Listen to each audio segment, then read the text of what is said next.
একেই বলে উন্নয়নের ধোঁকা। ট্যাঙ্ক আছে, জল নেই, কল আছে, কানেকশন নেই, পাম্প আছে, চলে না, পাইপ পড়ে থেকে থেকে নষ্ট। শুধু সাদা বোর্ডে নীল লেখা বুঝিয়ে দিচ্ছে ধোঁকাদারির পরিমাণ।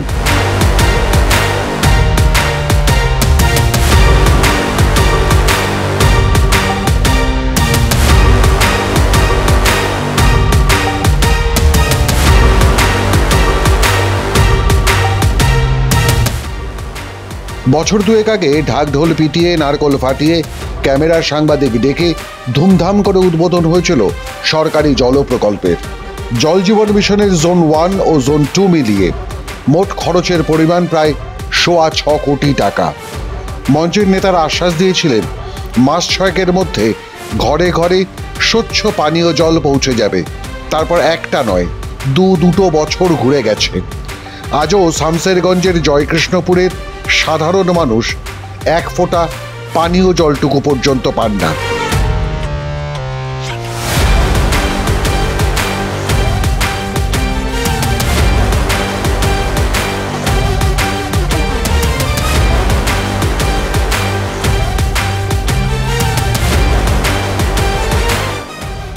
আজও জয়কৃষ্ণপুরের সাধারণ মানুষ জল পরিষেবার জন্য হাহাকার করছেন। যেটা হওয়ার কথা ছিল সকলের মৌলিক অধিকার, সেটাই আজ বিলাসিতা। কোথাও কোথাও জলের ট্যাঙ্ক বসানো হয়েছে ঠিকই, কিন্তু তা শুধু চোখের ধোঁকা। না আছে সংযোগ, না আছে জল।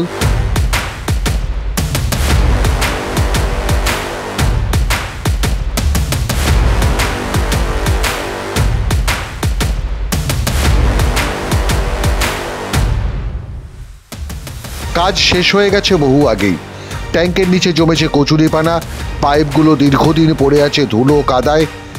পাম্প ঘরটা আছে, পাম্পের খোলসটাও আছে, তবে জানা যায় না পাম্প চলেছিল কিনা কোনো দিন।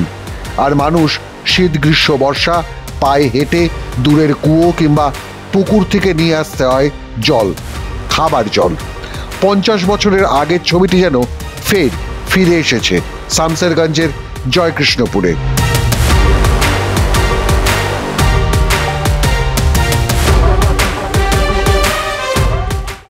জল আসছে না, এটা নিয়ে কি বলবেন?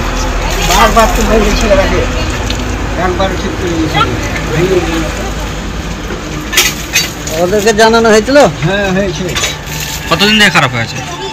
প্রথম থেকে 8 মাস থেকে হয়েছে বলতে। হ্যাঁ কি বলবো, বুঝতে তো পারছি।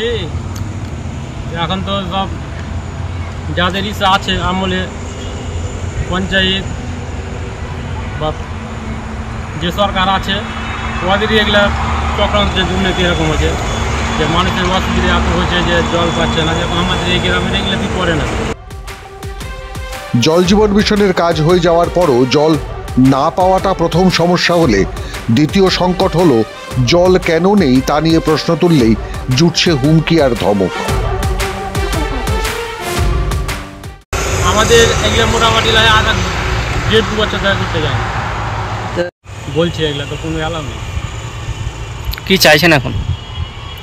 কি চাইবো, হলে তো ভালো হয় যদি যে কাজগুলো যদি করে, যে মানুষের বাড়ি বাড়ি যদি জল পৌঁছে যাচ্ছে সব জায়গা ভালো চাইছে, কিন্তু হচ্ছে না। গোটা শুধু শামসেরগঞ্জ জয়কৃষ্ণপুরের ঘটনাটা নয়, শুধু আপনি যদি দেখতে চান গোটা রাজ্য জুড়ে পশ্চিমবঙ্গের যে কোনো এলাকা, প্রত্যেকটা এলাকায় আছে প্রধানমন্ত্রী জল জীবন মিশনের টাকা প্রচুর টাকা দিয়েছে, কিন্তু যে রাজ্য সরকারকে, কিন্তু সেই টাকা এইখানকার নেতারা প্রচুর টাকা, যার কোনো হিসাব নয়, বেহিসাবি হিসাব। প্রকৃত যারা মানুষদেরকে আজকে বাড়ি বাড়ি প্রত্যেকটা বাড়িতে আজকে জলের লাইন ক্লিয়ার করা ছিল। কেন্দ্রীয় সরকার প্রকল্প, রাজ্য সরকারের মাধ্যমে সেই কাজটা হচ্ছিল, কিন্তু বিগত কয়েক বছর ধরে এই কাজ অন্য অন্য রাজ্যে হয়ে যাওয়ার পরেও কিন্তু আমাদের বাংলায় সেই কাজ এখনও পর্যন্ত পৌঁছায়। আপনি শুধু গোটা রাজ্য জুড়ে আমাদের মুর্শিদাবাদ জেলা জুড়ে দেখুন না, আমাদের মুর্শিদাবাদ জেলা সবথেকে আর্সেনিক প্রবণ এলাকা, সবথেকে মানে জল কষ্ট সবথেকে বেশি। এইখানকার মানুষ মানে কি জল মানে যেই জল কল থেকে উঠে সেটা বিষ পান করার মানুষ না। তার সত্ত্বেও এইখানকার সরকার বা প্রশাসনের ঘুম ভাঙে না। সাধারণ মানুষের সামান্য মরেছে ওই সামান্য জলটা যেটা খাবে পরিশুদ্ধ পানীয় জলের ব্যবস্থাটা সেই সরকার এখনও কিন্তু করতে হয়। এলাকার তৃণমূল নেতারা এখন আর এসব বিষয় নিয়ে মাথা ঘামান না। তাদের এখন অনেক কাজ। জল কেন নেই এসব তুচ্ছ বিষয় সম্পর্কে সম্পূর্ণ উদাসীন। যারা বছর 2 আগে ক্যামেরার সামনে দাঁড়িয়ে হাসি মুখে ছবি তুলেছিলেন, আজ তাদের টিকিটেরও দেখা মেলে না। কারো কাছে কোনো জবাবদিহির দায় নেই।